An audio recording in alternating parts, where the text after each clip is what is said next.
Hello everyone, welcome to the channel of education world. Welcome to your class. Last lecture में हम लोगों ने करा था प्रोविजंस एंड रिजर्व्स। टॉपिक पूरा का पूरा हम लोगों ने क्लियर करा था, उसमें हम लोगों ने टाइप्स को भी स्टडी किया था। आज जो हम करने वाले हैं that is multiple choice questions. तो वो मल्टीपल चॉइस क्वेश्चंस जो है वो प्रोविजंस एंड रिजर्व्स टॉपिक में से ही रहेंगे। सो स्टार्ट करते हैं। विच of the following is the example of capital reserve? इनमें से कौन सी एग्जाम्पल है जो कैपिटल रिजर्व की एग्जाम्पल है? सबसे पहले हम लोग स्टडी करेंगे कि कैपिटल रिजर्व क्या होता है। देखो, कैपिटल रिजर्व हम उस चीज़ को बोलते हैं जिसमें हमने किसी कैपिटल प्रॉफिट में से पैसा अलग रखा हो। आपने कोई ट्रांजैक्शन करी, for example sale of building. आपके पास बिल्डिंग थी 1 लाख की, 10 लाख की कर लो, आपने उसको सेल करा 15 लाख में, ठीक है।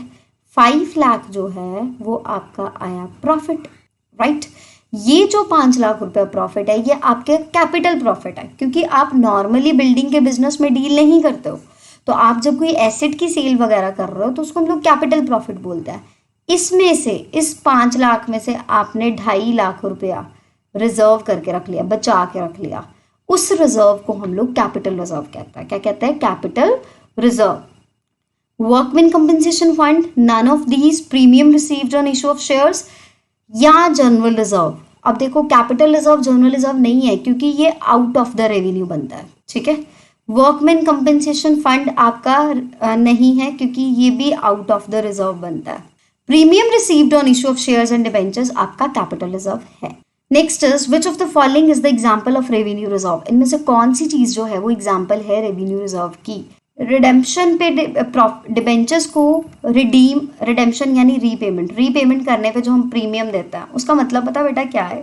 आपने 10 रुपये में डिबेंचर लिया था, मतलब जब मैंने आपसे पैसे लेने थे ना, सपोज करो मैं कंपनी हूँ, मैंने तुमसे पैसे लेने थे, मैंने आपको 10-10 रुपये का एक सर्टिफिकेट इशू किया, आपने बदले में 10 रुपये दिए, उस सर्टिफिकेट के ऊपर लिखा, जिसको डिबेंचर सर्टिफिकेट कहते हैं, कि इतनी पेमेंट हम लोग करेंगे आपको और इतना इंटरेस्ट देंगे।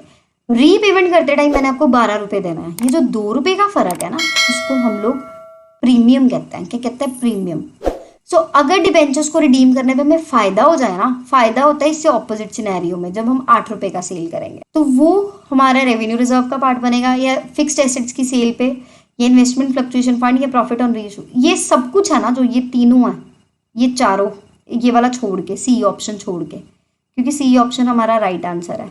बाकी तीनों जो है ना वो सब कैपिटल रिजर्व का पार्ट है। किसका पार्ट है? कैपिटल रिजर्व का। नेक्स्ट, डिविडेंड इक्वलाइजेशन रिजर्व क्या चीज होती है? Specific, none of these, secret या जनरल। स्पेसिफिक रिजर्व है। डिविडेंड इक्वलाइजेशन जो है ना, this is specific reserve. How it is specific reserve?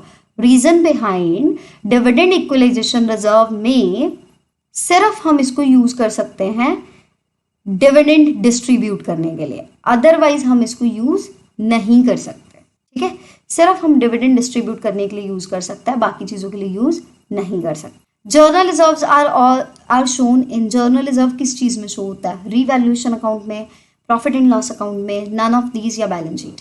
पहली बात, रीवैल्यूएशन अकाउंट कब बनता है बेटा? मैं आपको बता देती हूँ। रीवैल्यूएशन अकाउंट आप +2 में स्टडी करोगे, पार्टनरशिप फॉर्म्स जब बनाई जाती है ना तब बनता है ये, ठीक है। ये आपके अभी सिलेबस में नहीं है। पार्टनरशिप फॉर्म्स आपने +2 में स्टडी करना है। प्रॉफिट एंड लॉस अकाउंट आपने सिलेबस के एंड में स्टडी करना है। इसमें आप इनकम का रिकॉर्ड रखते हो, एक्सपेंडिचर का रिकॉर्ड रखते हो, ठीक है। रिजर्व जो है ना वो बैलेंस शीट में जाता है, ठीक है। आपने अकाउंटिंग इक्वेशन करा ना, जिसमें आपने करा liabilities plus capital equals to asset.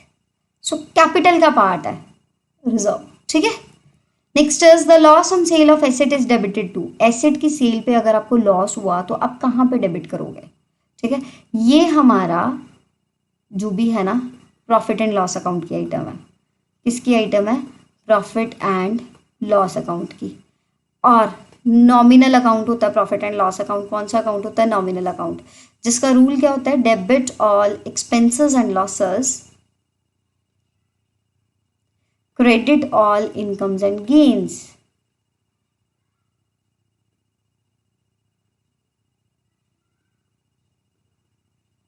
So profit and loss account में जाएगा।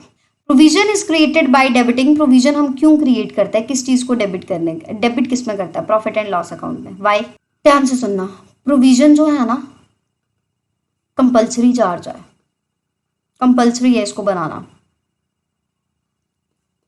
ठीक है, चाहे प्रॉफिट हो चाहे आपकी कंपनी को लॉस हो, ये बनना ही बनना है, ठीक है। सो हम लोग डेबिट करके P&L अकाउंट बना लेते हैं। विच of the following is not a type of reserve, इनमें से कौन सी चीज जो है वो रिजर्व का टाइप नहीं है। जर्नल रिजर्व है, वर्कमैन कंपनसेशन फंड रिजर्व है, रिटेन अर्निंग्स एक तरह से रिजर्व है, but provision for debt as a provision, क्योंकि ये पर्टिकुलरली किस केस में यूज होगी, when debtors fail to repay their debt या देयर ड्यूज, फिर ये यूज होगी, तो ये प्रोविजन है, कंपल्सरी क्रिएशन है। Next is which of the following statement is not true about provisions, provisions को लेके इनमें से कौन सी स्टेटमेंट जो है वो सही नहीं है। प्रोविजन कहता है एप्रोप्रिएशन है, ये गलत है स्टेटमेंट। एप्रोप्रिएशन जो होता है ना वो होता है रिजर्व, एक बात याद रखना, एप्रोप्रिएशन जो होता है ना वो होता है रिजर्व। रिजर्व को हम लोग एप्रोप्रिएशन बोलते हैं, जिसको सिर्फ तभी क्रिएट किया जाता है जब प्रॉफिट हो, created only in case of profits, सिर्फ प्रॉफिट्स की केस में क्रिएट होता है, बाकी सिनेरियोज में क्रिएट नहीं होते। प्लस ये प्रॉफिट एंड लॉस अकाउंट का कभी पार्ट नहीं बनता है, ये हमेशा बनता है profit and loss appropriation account का पार्ट, और बाद में जाते हैं बैलेंस शीट में। It is a charge against profits, ये बिल्कुल सही बात है। क्यों? क्योंकि प्रोविजन कंपल्सरी है। प्रोविजन क्या है? कंपल्सरी। क्या है? Compulsory. It is shown on the liability side of balance sheet, ये बैलेंस शीट में लायबिलिटी साइड पे जाता है, और ये फाइनेंशियल प्रूडेंस का डिस्क्रिशनरी मैटर है, जिसका मतलब ये एक तो ये कंपल्सरी बनाना, एडिक्वेट होना चाहिए, अगर अमाउंट कम हुआ ना तो उसको वो नहीं माना जाता, क्या कहता है, उसके लिए जो है वो पेनल्टी एंड ऑल पड़ता है, क्योंकि ऑडिटर इसको चेक करता है, ऑडिटर एक्यूरेसी चेक करता है। सो पहला ऑप्शन गलत है। विच of the following statement is not true about reserves, अब उसने रिजर्व्स की बात करी, अब हमने सारा पिछला डिस्कशन करा है, तो उसने कहा reserve is a charge against profit, ये गलत बात है। एप्रोप्रिएशन है, डेफिनेटली है। बैलेंस शीट की लायबिलिटी साइड पे आता है क्या रिजर्व? बिल्कुल आता है, क्योंकि ये कैपिटल का पार्ट होता है, जितने पैसे हम लोगों ने कमाए वो हमारी कैपिटल में एज अ प्रॉफिट ऐड किए जाते हैं। अगर हम उस प्रॉफिट में से कुछ पैसा अलग रख दें कि भाई हमें अभी नहीं चाहिए, हम लोग बाद में इसको यूज करेंगे, तो वो भी रिजर्व है, that is also known as reserve. So balance sheet की लायबिलिटी साइड पे वो चीज जाती है, ठीक है, and it is discretionary as a matter of financial prudence, ठीक है। सो फाइनेंशियल प्रूडेंस को अगर देखा जाए तो हम लोग रिजर्व क्यों बनाते हैं? हम लोग इसलिए बनाते हैं कि यार रिजर्व बना के रख लेते हैं, इसकी वजह से ऐसा होगा कि हमें लॉसेस नहीं फेस करने को मिलेंगे, ऐसा नहीं रहेगा कि हमें लॉस फेस करना पड़ेगा, कोई भी एडवर्स सिनारियो आएगा हम लोग उसके लिए जो है वो एक्सपेंडिचर कर सकते हैं, अपने रिजर्व में से पैसा यूज कर सकते हैं। सो रिजर्व्स को लेके कौन सी चीज ट्रू नहीं है कि ये चार्ज अगेंस्ट प्रॉफिट। क्या है? Charge against profit. If any amount of any non-liability cannot be determined with substantial accuracy, अगर liability का कोई भी पैसा पूरी accuracy से determine आप ना कर सको तो क्या करना है? पहली बात ये पता होना चाहिए, हमने डिफरेंस में किया था कि नॉन लाइबिलिटी के लिए प्रोविजन बनाई जाती है। क्या बनाया जाता है? प्रोविजन बनाई जाती है, बट प्रोविजन के अमाउंट को हम एडिक्वेट एक्यूरेसी से डिटर्मिन नहीं कर सकते, ये भी हम लोगों ने स्टडी करा था, बिल्कुल राइट है ना।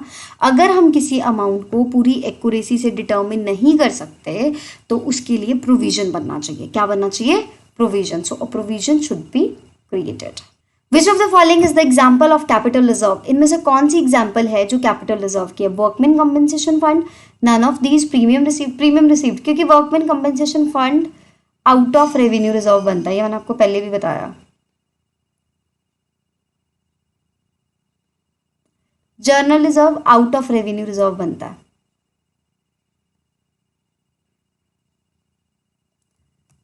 Provision is a blank against profit, charge against profit, ये तो आप पक्का ही याद कर लो। Provision is a charge, reserve is an appropriation. That's it. Reserve created for maintaining a stable rate of dividend. हाँ, देखो ये ना हमने एमसीक्यू में कवर किया है।